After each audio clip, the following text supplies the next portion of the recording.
Hello guys, I am Mr. Pad. Sa araw nito guys, may nagtanong sa atin, paano ko ba malalaman kung dapat na ako magpa-align, dapat na ako magpa-camber, dapat na ba ako magpa-balancing. So sa araw nito guys, yan yung atin ituturo sa inyo kung paano ting gagawin. Pero kung bago ka pa lamang sa channel kong ito, huwag mong kalimutan mag-subscribe at hit mo na rin yan, bell button na yan upang sa bawat upload ko ng mga video ay ma-notify tayo. Tara guys, simulan na natin. So ito guys, papatakboy natin yung sasakyan, makikita natin at ituturo ko kung paano dapat ninyong gawin. So ito guys, habang tumatakbo tayo ng 40 km per hours hanggang 80 to 100 po.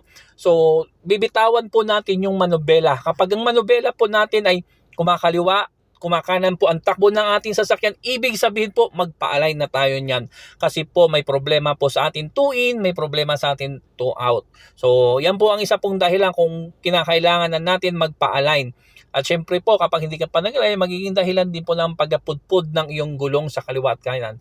At the same times guys, mararamdaman mo rin po sa steering wheel mo kung ito po ay nagba-vibrate, ito ba yung nanginginig. Kapag yan po yung nararamdaman po natin, mararamdaman din natin sa body na ibig sabihin po, kinakailangan mo po na magpabalancing, lalo na po pag inyo pong pangilalim po ay okay. Kung may problema ka po sa pangilalim, mararamdaman mo rin po yan na tinatawag po natin ng vibration po sa ating pong steering na parabang pumapalag-palag. Kaya mararamdaman po natin ang mga bagay na ito. So guys, ganun po gagawin natin habang tumatakbo po tayo. Katulad ng ginagawa ko, binitawan po natin yung manubela. Pero siyempre po, maging aware din po tayo habang binitawan natin ang manubela para po hindi po tayo makaranas ng aksidente. Mahalaga po itong tinuro ko, lalo na guys, kung ikaw may bagong sasakyan o may sasakyan kang ginagamit, may namaneho ka, kailangan mo pong malaman ito para hindi po tayo masiraan ng gulong.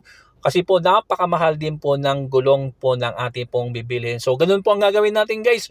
Kung nakaramdam ka ng mga bagay nito, pa-check mo under chassis mo or ikaw ba'y magpa-align para po ang ating pong takbo ng ating sasakyan ay diretso, hindi po kakabig ng kaliwa at hindi po kakabig sa. At kung makakaramdam ka naman po ng kumakabig dalahan sa kaliwa at kanan po, i-check mo po yung tire pressure po ng iyong gulong kasi isa rin po yung pinagdadaanan dahilan po ng iyong pong paggabig. So guys, maraming pong salamat sa pagpatuloy mo at papanood mo sa aking video. God bless you guys sa iyo pong patuloy pagtangkilid ng channel ko.